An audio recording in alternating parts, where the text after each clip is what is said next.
Well, it's great to see you all today.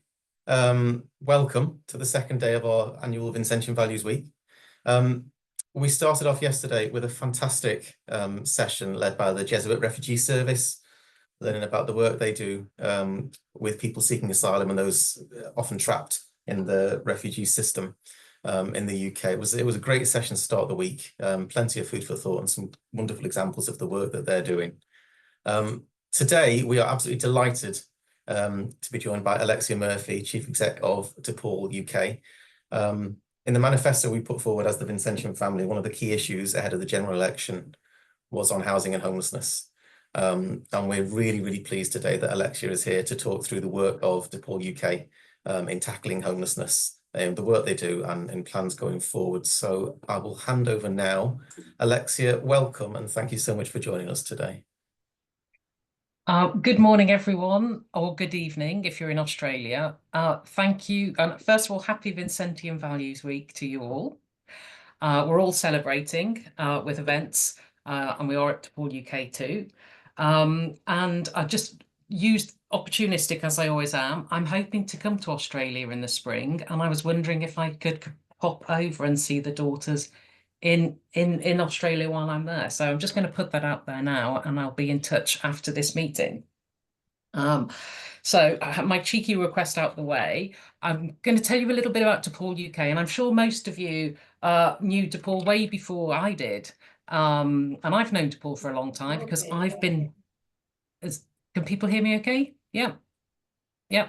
Okay. And I've been working in homelessness for many years, and I knew of Depaul in the early 90s when I was working with Rough Sleepers then, and Depaul. I was working for St Mungo's at the time, and we commissioned Depaul quite a long time ago to run a shelter for young people. We can hear it, Rosa. It's all right. I think we've got an interloper at Carlisle Place. Yeah, there we go. Mute is on. So I've got some slides. Many of you will already know some of what I'm going to say, but I hope that there's quite a lot of new stuff as well, and you get a sense of the scale of the work we've been doing at Depaul and the scale of our ambition as well. And some of it might surprise you with what we've been doing. So I'm going to share my slideshow, and if Mark could just confirm that you can see what I can see. I am screen sharing. Are we there, Mark? We're good. Yep. We're good. Perfect. Okay, let's start. So, as I say, I'm Alexia. I'm the CEO of Depaul UK, and at Depaul, oh, it's not working. It's not moving. There we go. There we go. So we were founded in 1989 out of a partnership between The Passage and Cardinal Hume Centre. And we were founded to go out and find and look after and accommodate and generally take young people, care leavers mainly at the time, off the streets of Westminster.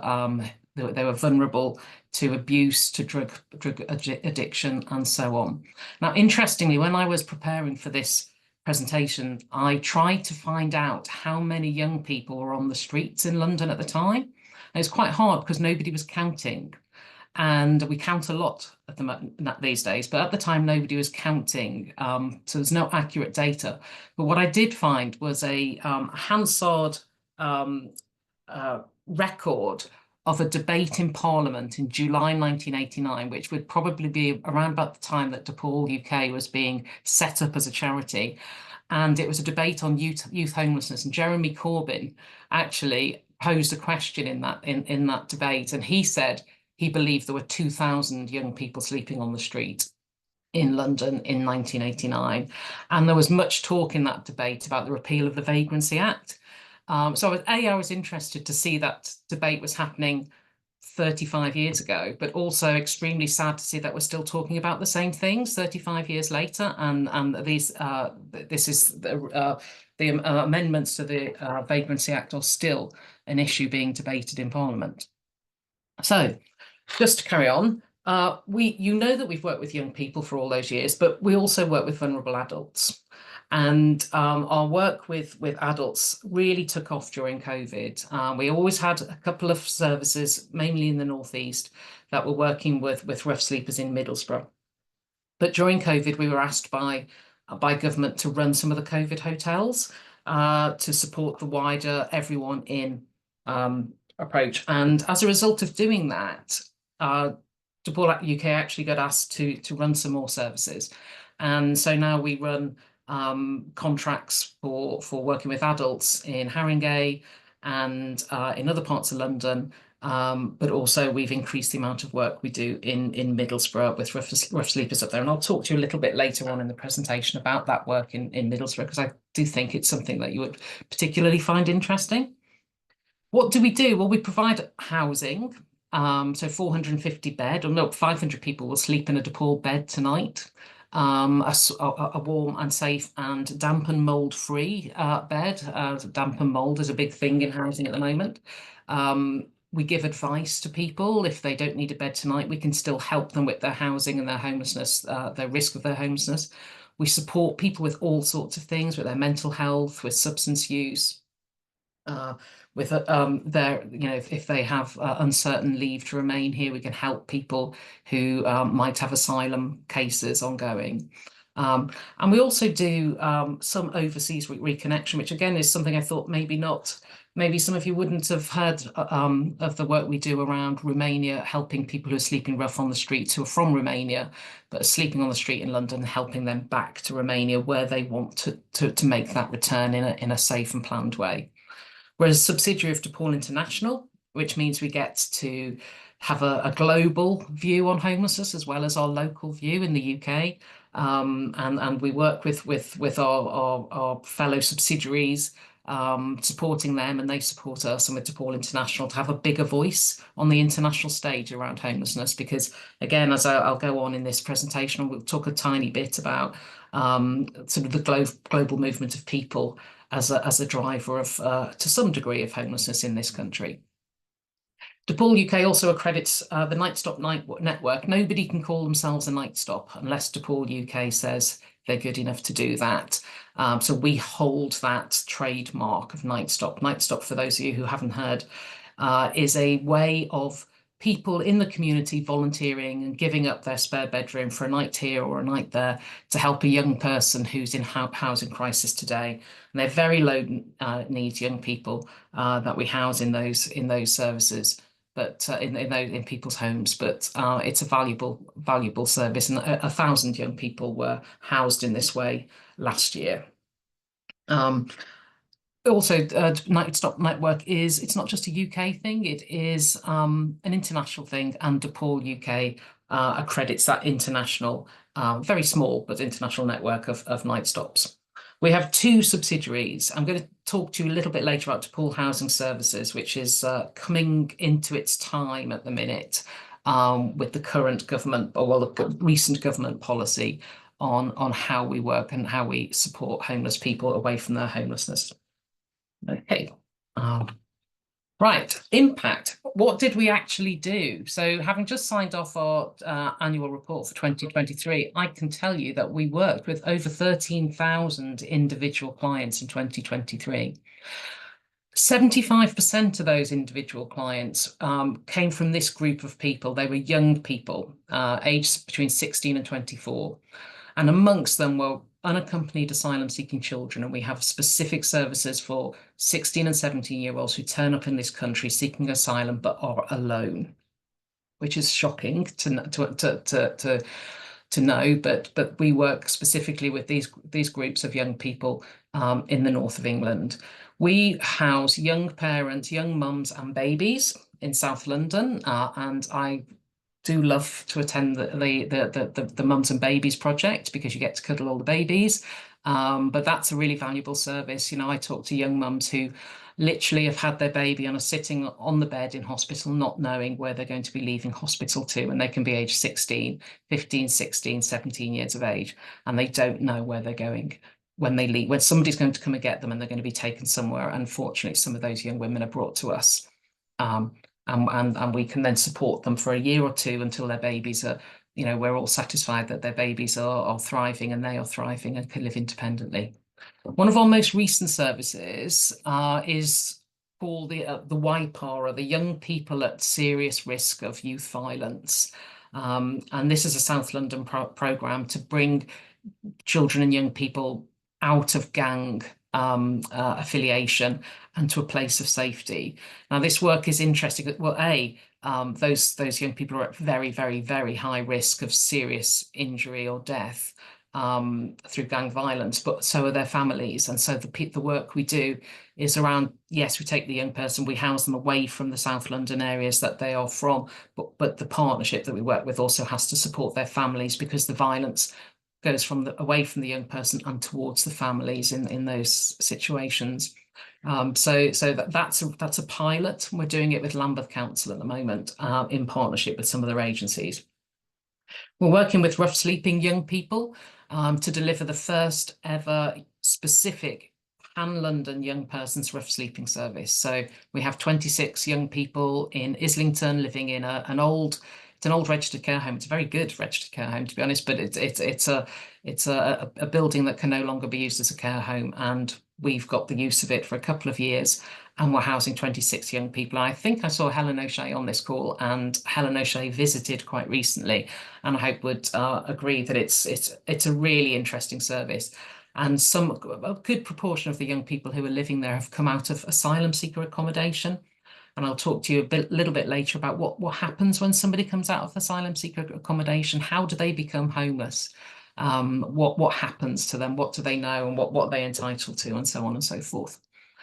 We work with a lot of school children, thousands of school children a year, who are assessed by their schools as being at risk of future homelessness. Either their families are in unstable accommodation, or those children are already gang affiliated.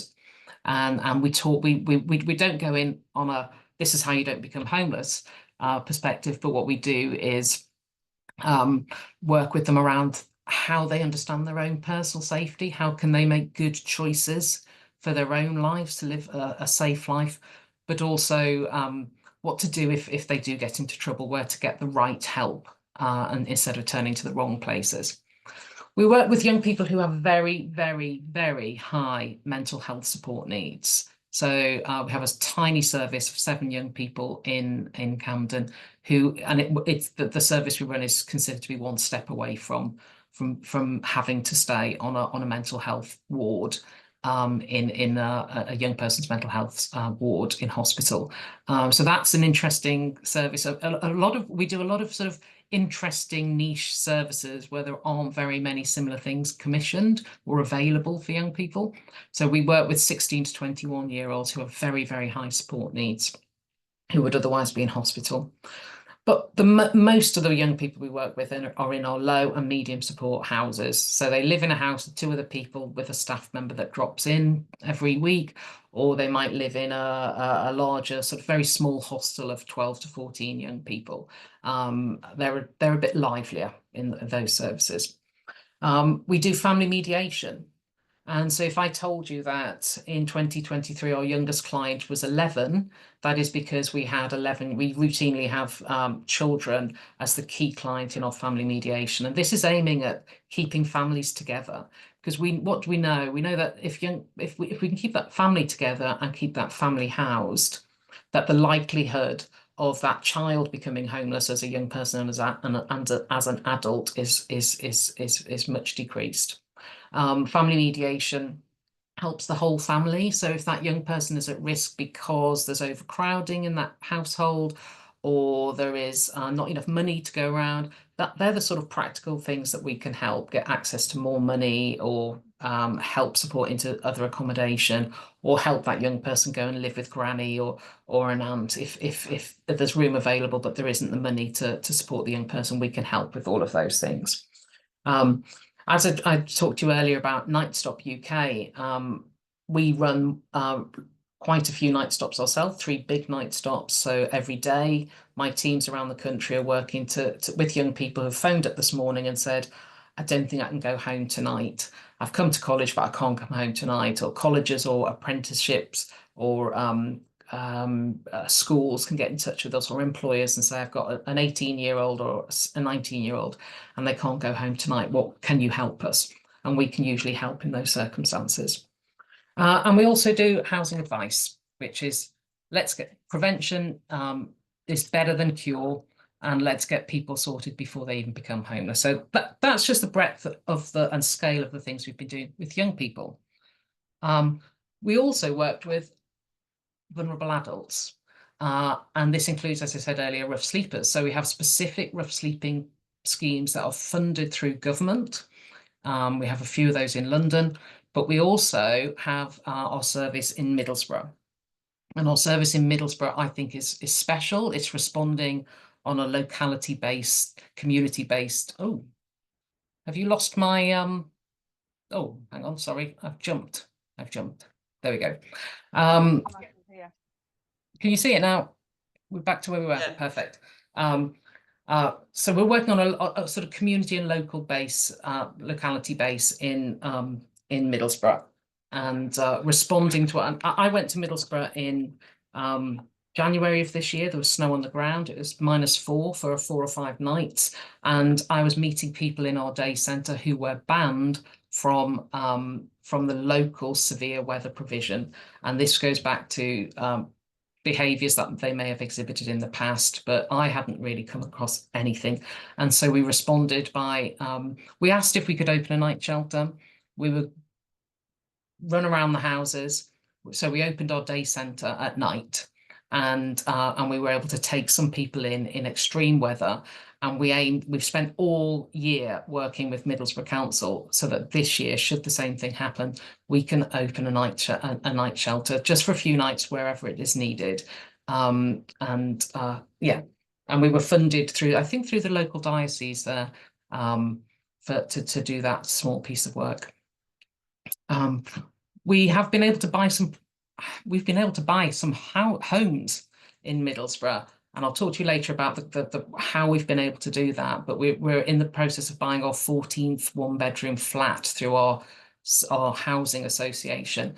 And my story that I tell everybody is that since we've been buying these one-bedroom flats, we started in, I think our first came online beginning of 2023, no, April 2023. We've moved in about 12 people into our flat so far, and every single person has stayed. And these are people with long histories of rough sleeping. People who've come direct into that flat from sleeping in a tent in a field, people who have 10, 12, 15 years of rough sleeping history behind them. Very complex needs as well. Every single person has stayed in that tenancy. And every person has paid their rent in full. I think, there we go. Talked a little bit about Romania. We do this supported reconnection to Romania, and we're getting some very interesting information back from doing that project, which I hope will influence government and how they will be working with people who are from Romania who are sleeping rough. It's a very specific group of people with very specific group of needs, and anyone who knows the passage will know that group well, I imagine. And we're also working with that group on our reconnection programme. We have some lovely schemes around women, particularly the Peony project in Salford and Manchester, which works with, I think it's 9 women who are very, very, ex-rough sleeping women, very, very chaotic, high levels of substance use need, older women in the main, and we're doing some really lovely work with that group. And we're hoping the homelessness minister, the new homelessness minister, Rushanara Ali, is planning to visit that scheme on Friday, which we're all very excited about. So I'm hoping that gives you an idea of what we do, that it isn't just young people in young people's accommodation, that we have quite a wide breadth of work. So what's the state of homelessness now? Because that's what I was asked to come and talk about. What's going on? And is there any hope for the future? So I talked to you a little bit about Jeremy Corbyn's question in 1989 and how he estimated there were around 2,000 young people sleeping on the streets. I don't know if that's true. I don't think it is true, and no one was counting. But we, as I say, we do count now. And what we do know absolutely that in 2023, 136,000 young people aged 16 to 24 approached their local authority because they were concerned that they were either homeless or at risk of homelessness. I estimate this to be about half of the number of people who are in need, because these are only the young people who got it together and had the information available to them to go to Lambeth Council, Croydon Council, Manchester City Council, Newcastle City Council, etc. So these are the people who've been counted. In 2021 to 22, 80,000 young people were counted as going to their local authority. Just why would so many, let's just go on to this next slide. Currently, 1 in 52 young people are at risk of homelessness in the UK. And why would that be? You know, when I was young, you could get a tenancy, and if you needed a bit of help, you could get a bit of housing benefit to help pay for the rent if you became unemployed. There was a bit of a safety net there. And we have such a high level now of young people who are at risk. And if you think, I've got a young person staying with me at the moment. I've got 3 sons aged 18 to 26, and one of them had a friend who is between tenancies, and he's got a month between one tenancy ending and the next one starting, and literally nowhere to stay. His family live abroad, and I just said, oh, we can come and stay here for a month. So no problem for us. But the tenacity and emotional resilience that it takes to be able to live a life like this, where you have a tenancy for a year, you've got a month's gap between the next one, your landlord decides that they want to change and to sell the house or flat you're living in. You don't get on with your flatmates because you're just moving to where you can get in. There's a huge shortage of properties, never mind affordable properties in cities. I just think, I have no idea how our young people have the resilience to constantly be changing their address. They, you know, can you get a GP? Can you get your bank account details changed? It's frightening, the emotional cost to them. And 1 in 4 young people are worried about becoming homeless in the next 12 months. So you can imagine that constant state of anxiety when you're living your life that you don't know if you're going to have that safe place to stay. Next thing, rough sleeping. So I remember when the annual rough sleeping count was around, or the night count was around 600. In 2023, on the annual official count had gone up to 3,898. Now, I think in the first year of COVID, it went down as low as 800. Its highest, it was at a peak in 2017, which was after 7 years of austerity and cuts to local authority services. But if you think about it, we made huge headway. We ended homelessness essentially in the late noughties, mid to late noughties, after the Rough Sleepers Initiative, and Louise Casey led a whole cross-government, cross-sector approach towards ending rough sleeping. We ended it again in COVID in 2020. And yet here we are in 2023 with almost 4,000 people sleeping rough on a single night, up by 60% since 2021. Okay. Another aspect of homelessness, away from young people being at risk and away from rough sleeping, and what is currently taxing the government, is the number of households in temporary accommodation and the cost of that to the taxpayer. So at the moment, there are 117,500 households in temporary accommodation. This is an increase of 12.3% since March. In the main, the people making up this group are single parents with a child or children. In the main, these people are being housed at huge expense in either private rented sector accommodation, which they know is not permanent. So how do you get your child into school or register with health services, etc.? Because you know you're going to be moved. But also, if I walk down my road, there's an industrial estate down the way there, and there is an old sort of 70s office block, and it is being used to house mums with a single child. So we have babies and children being raised in a office, basically in an office, shared bathrooms and obviously kitchens and so on. There's condensation running down the windows because people aren't meant to be living in that style of building. It's on an industrial estate, and it's grim. And those mums in that building are forming part of this 117,500 households in temporary accommodation, and that group of people are currently, or in the last year, costing the taxpayer £1 billion just to cover the costs of inadequate accommodation. And as you can see at the bottom there of that slide, it says that's an increase of 50%.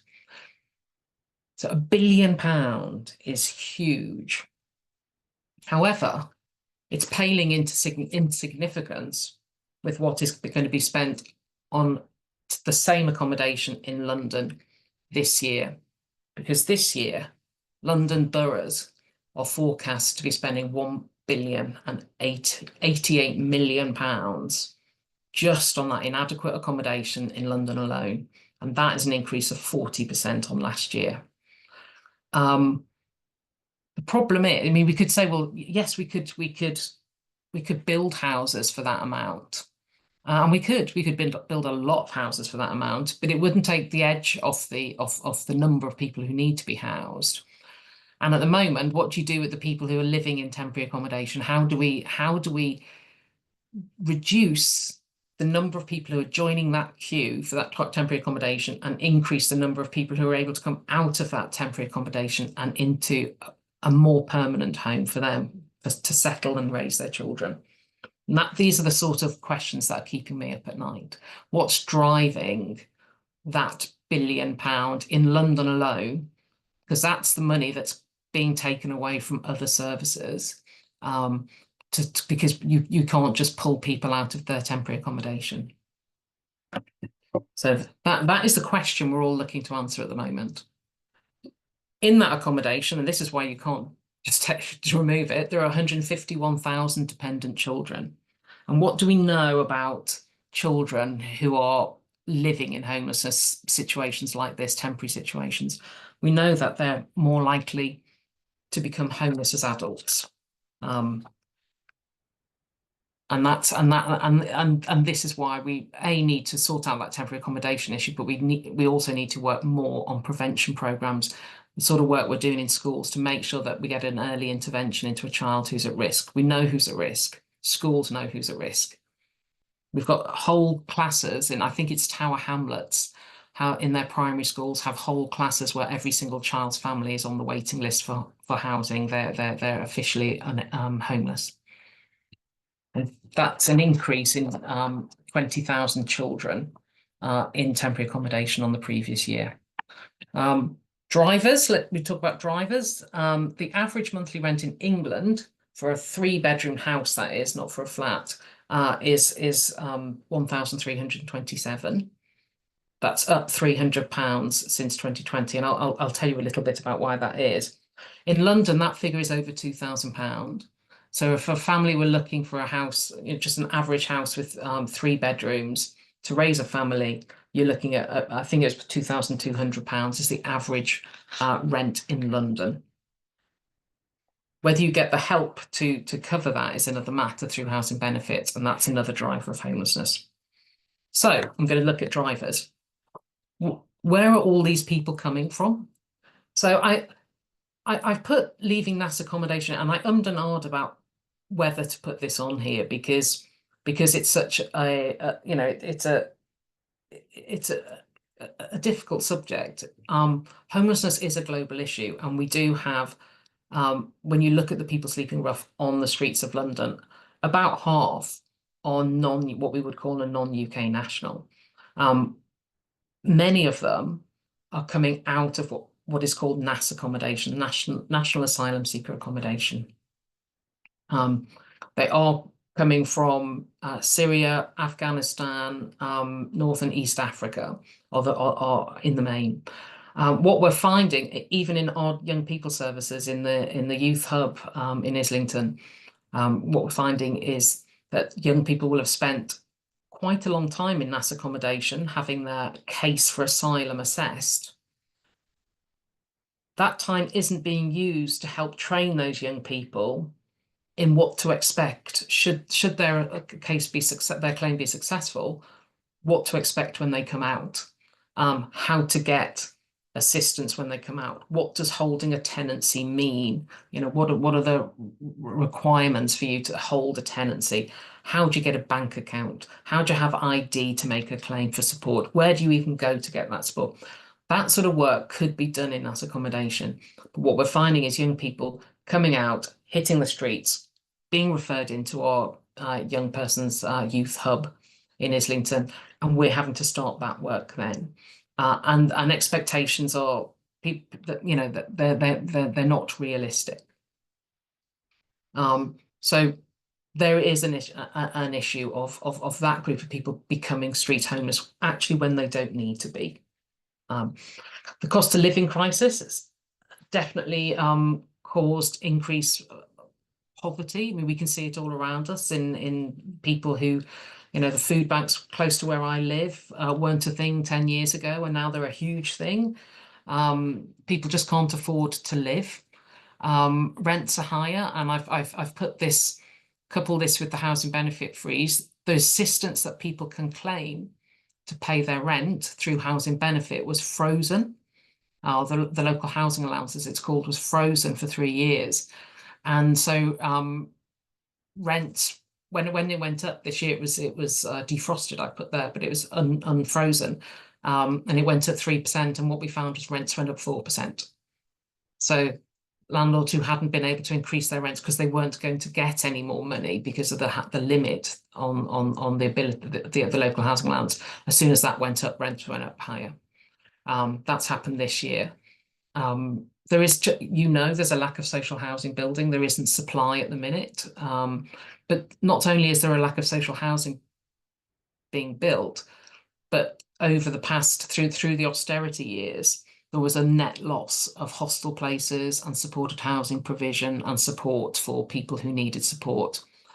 The social welfare, I like to say that the weave of the social welfare safety net has got much wider, so more people are falling through it.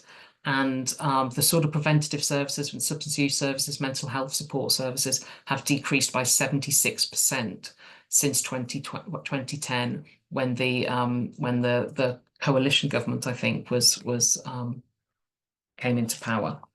And that gives you a little bit of an understanding of how things have declined and why there's less support than there was years ago. So is there any reason for hope? Well, there's been some good stuff happen in the past few years. There are what we call capital programs, so organisations like Depaul and its housing association, Depaul Housing Services, has been able to access money, to grant money, to buy and to lease properties to provide homes. And so we've bought 14 properties, almost finished 14 properties in Middlesbrough and 12 units in London. So I've put 36 units. It's actually meant to be 26 units on there, but we have also got funding for some other supported accommodation as well, which would add to that. So we're buying properties, and those properties are going to be available in perpetuity. They're not short term. That's it now. They are owned. They are counted as social housing stock, but they're ring fenced for people who have been rough sleeping or have particular complex needs and are coming through the homelessness route.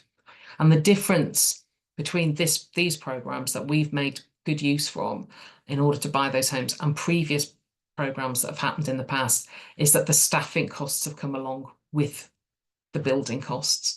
So instead of just being given money to buy a property or to rent a property, we could get properties given to us. A, we couldn't afford to run them. B, we couldn't get clients in them who could afford to pay the rent. And C, nobody was paying for the staff who needed to give the support to those clients, because the people we're working with are homeless for a reason, and that's usually because they don't have the skill set, the abilities, the money, and so on, and the networks and support behind them to not be homeless.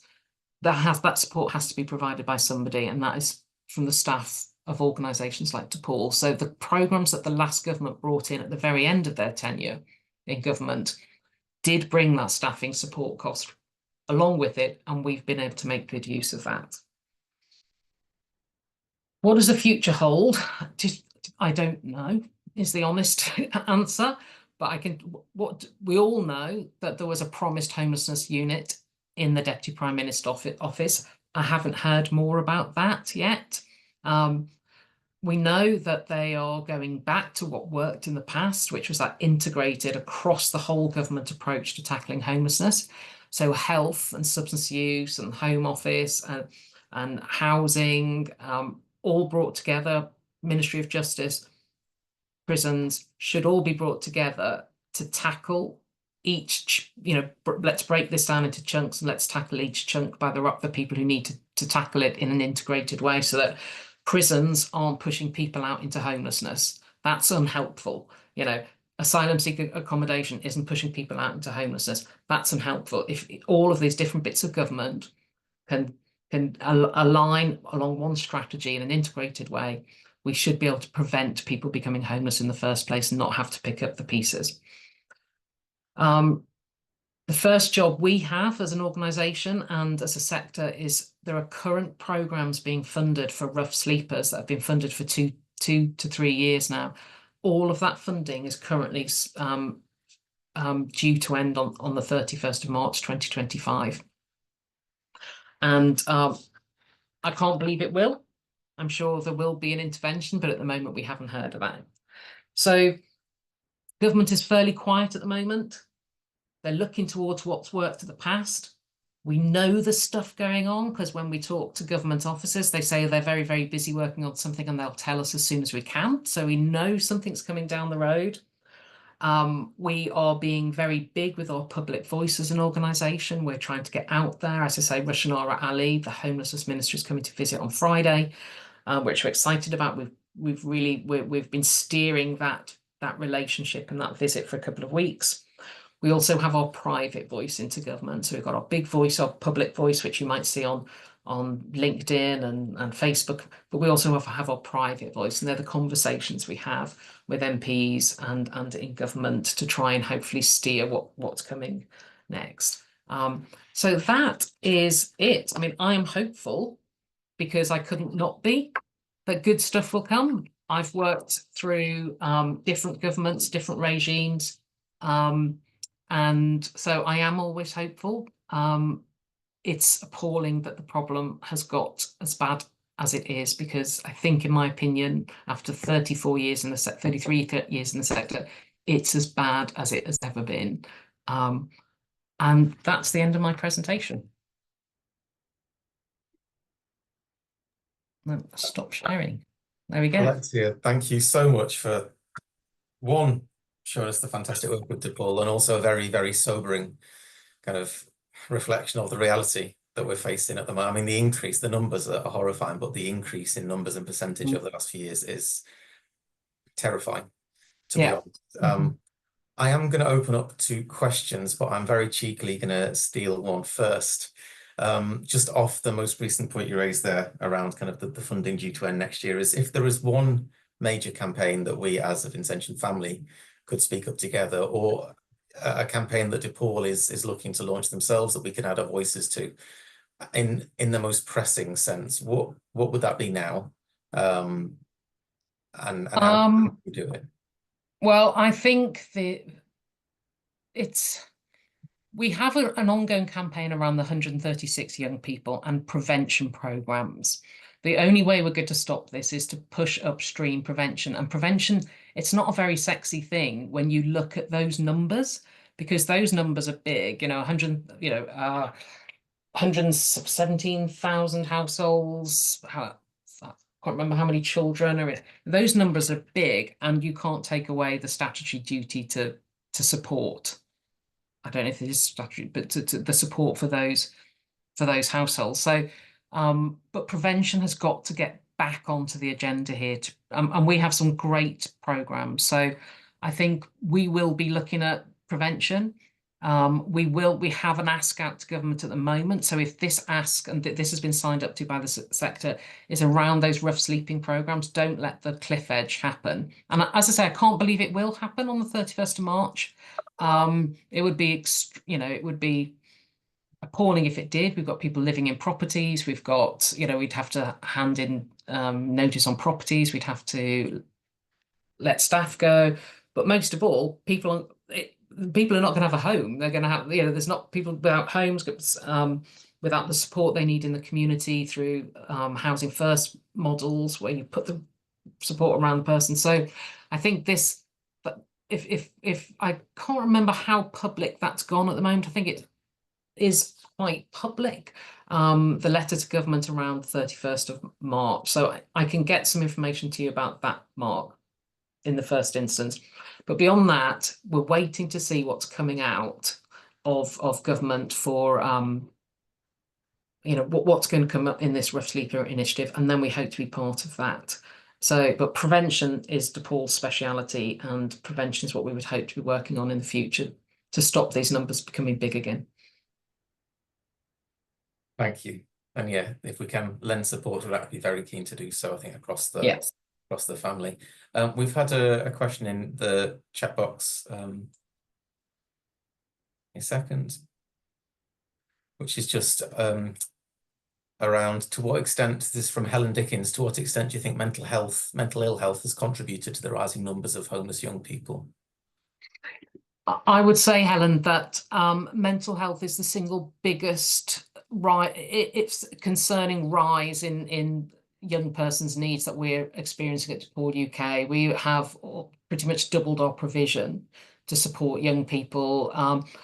In the past, we would tend to have a small number of young people who had maybe a diagnosed illness of depression or a more serious diagnosis. At the moment, I would say almost everyone has levels of anxiety that prevent them from getting on with their life to some degree. Young people will tell us, as far as they are concerned, in the feedback we seek from them, that they see it as their number one priority need that needs to be met. And also, when we talk to them about how they would like us to spend the organisation's money, that those pots of money around, we have an ability to spend on improving services for them. It's always mental health that they put first, and that's been the case for the last couple of years.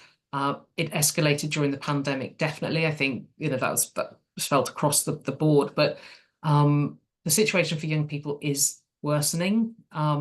It was just interesting to look at that Jeremy Corbyn question in Parliament from 1989 and to look at what we're facing at the moment, and it's very, very, very similar. I think young people have more of a voice now to tell us what they see as concerning them, and mental health is their priority, and because it's their priority, it has to be our priority as well. Thank you. We've had another question in the chat as well from Helen O'Shea. Alexia, who'd like to know to what difference she thinks the Renters Reform Bill will make, and is it strong enough to make a difference? So just if you look at those numbers in temporary accommodation that I was talking about earlier, part of what's causing those driving numbers is churn. So people being pushed around the private rented sector. So at the moment, landlords can give notice to a tenant for no fault whatsoever. They can just say, I'm going to sell this flat, and the tenant can be evicted. So the Renters Reform Bill is putting protections around those tenants. So I would hope, and one of the reasons that, I don't know if this is a reason, but I strongly suspect it is, that is happening is because there are very significant incentives for the private rented sector to churn tenants. There are golden hellos to take a family off the housing list, off the temporary accommodation list, and there are no incentives for retaining that family in that property beyond the first year, because if you then evict your tenant and take another family off the list, you get another golden hello. And those golden hellos, you can see, if you have a quick Google on the internet, they're £4,000, £5,000, £6,000 a year. And that's like probably 4 or 5 months worth of rent. So this is a very significant amount of money going into these incentives.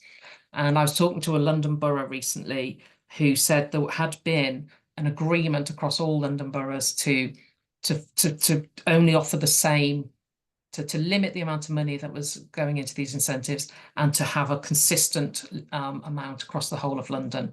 And he said they went onto Google the next day, and one borough had already breached the agreement. And once one borough does it, because if they have families to house and they're going to house them, and it doesn't matter if they house them in that borough or that borough over there, if a landlord will take the £4,000, £5,000, £6,000 incentive, golden hello, they'll place that family. There's no limit on where they live, they can live. Family might not want to move out of the borough, but in terms of being housed, there's nothing that stops that. So so I think the renters reform should slow that down. I would hope it slows down. Whether it can do enough for young people quite often don't have tenancies, they're in licensed accommodation. Often we're told that if you put any regulation around those private landlords, you'll lose stock. Well, I don't think you will. I don't think you will, because there's a lot of stock there, and where's the market for that stock if it's not through the very large renting population that we have? So I think there are things that can be done. There's the Renters Reform Bill, but I think there's licensing and regulation of private landlords as well. Should also make a difference. I know some local authorities are thinking of doing that to make sure the standards and quality of the accommodation is good enough as well. Thank you, Alexia. I can open up to, we've had some through the chats, but I can open up to the rest of the group if there are any further questions. I'm mindful of time, but if you just put your hand up or take yourself off mute. Oh, Christine.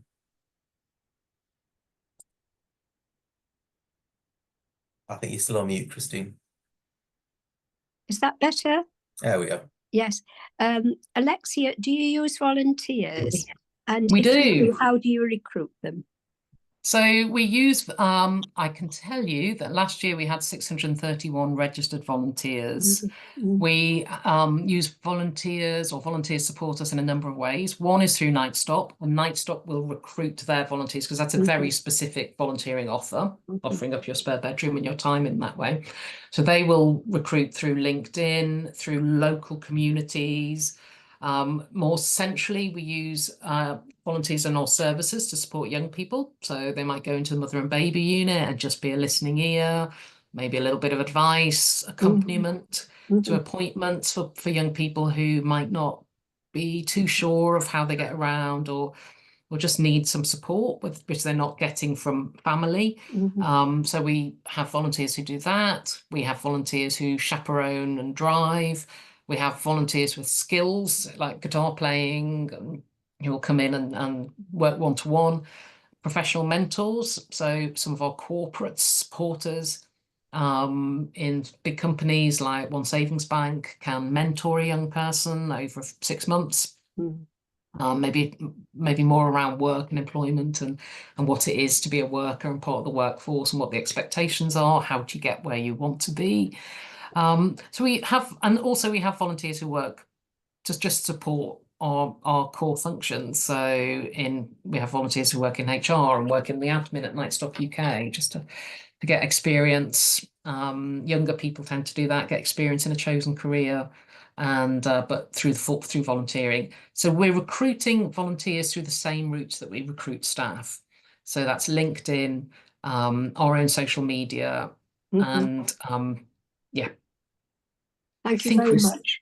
And That's okay. congratulations on so much achieved over 35 years. It's astonishing. Okay. Well, I think Depaul UK is a very special organisation, and I do remember working with staff at Depaul 20 years ago, and now I'm in this position, so I'm very lucky. Thank you. Thanks, Alexia. We've had another question through on chat asking if you have any projects in the Cambridge area. And I suppose expanding on that is kind of which areas, I know you've mentioned Middlesbrough and the North East, which areas is Depaul most active in across the country? So we don't have any services in Cambridge, although we have just been offered a property in the area, but because we don't have any services in Cambridge, it's very difficult for us to support a single property. So we're offering it up to another organisation that we work with. About half of our work is in London and the South East. So there's a bit in Kent, a bit in Sussex, and a lot in London. And then the rest of our work is our next biggest cohort is across Greater Manchester and Cheshire. So we have lots of services there. And then we have services in Whitley Bay, south or across North Tyneside, South Tyneside, Middlesbrough. And we have just won a new contract in a large city in the North East, but I can't say what that is yet because we're in something called a standstill period. So, but yeah, so with growth in the North East, we're very pleased with, but mainly South East, Northwest, and a small amount in the North East. Thank you. I think looking across the group and looking at the time, I'm mindful we should be done before 11. Unless we've any final questions, if anyone could wave their hands at me. If not, I think we can probably look to wrap up. Alexia, I just want to honestly thank you for what's been an absolutely fantastic presentation. And just a reminder of the urgency of the situation as well. The numbers are frightening. But seeing the response of Depaul and knowing firsthand of the extraordinary dignity with which Depaul rightly treats everyone who enters its services, there's a reassurance there in the response and how it's being led and who it's being led by as well. So on behalf of all of us, a thank you, great big thank you for how you work, and the fact that you're continuing to grow the reach of services is, again, is reassuring. Thank you so much to yourself and for all your colleagues and volunteers for joining us today. Tomorrow we have another change of focus. So yesterday we were looking at asylum seekers, today homelessness. Tomorrow we move on to looking at child and family poverty. We've had a slightly late change to the programme, but we're delighted. We're going to be welcoming Mari Burton, who's the National Campaigns Manager for No Child Left Behind. It's a network of organisations who've been spearheading the Free School Meals for All campaign, which DC Services have been a part of for the last few years. Mari's going to be speaking around the work of that campaign, the national tour they've been undertaking. They're currently up in Liverpool for the Labour Party conference, and they've been hopping around all the cities as well. They were down here at Parliament a couple of months ago with a great, huge reach of MPs actually raising the issue. So please join us for 10 o'clock tomorrow. It's a slight change of tone, but actually quite helpful to see, I think, some of the networks that we are aligning ourselves with and joining to try and speak out on the issues that we are looking to address. So please join us at 10 o'clock tomorrow for the session on child and family poverty. I've had a couple of questions during today's session. We will be looking to get the recordings of these sessions onto our website within the next couple of days if we can, certainly by the end of the week. So if there's people you know who weren't able to make the sessions live, just direct them towards the homepage of our website. And they should be able to access all the recordings there, and we'll be feeding things out through social media as well and linking back. So if you can join us at 10 o'clock tomorrow, please do. But in the meantime, just a huge thank you today, Alexia, for the session, and to everyone for some wonderful questions. And we will see, hopefully, most of you tomorrow at 10 o'clock. Thanks very much. Mark. Thank you very much. Bye. Bye-bye. Bye, everybody. Thank you.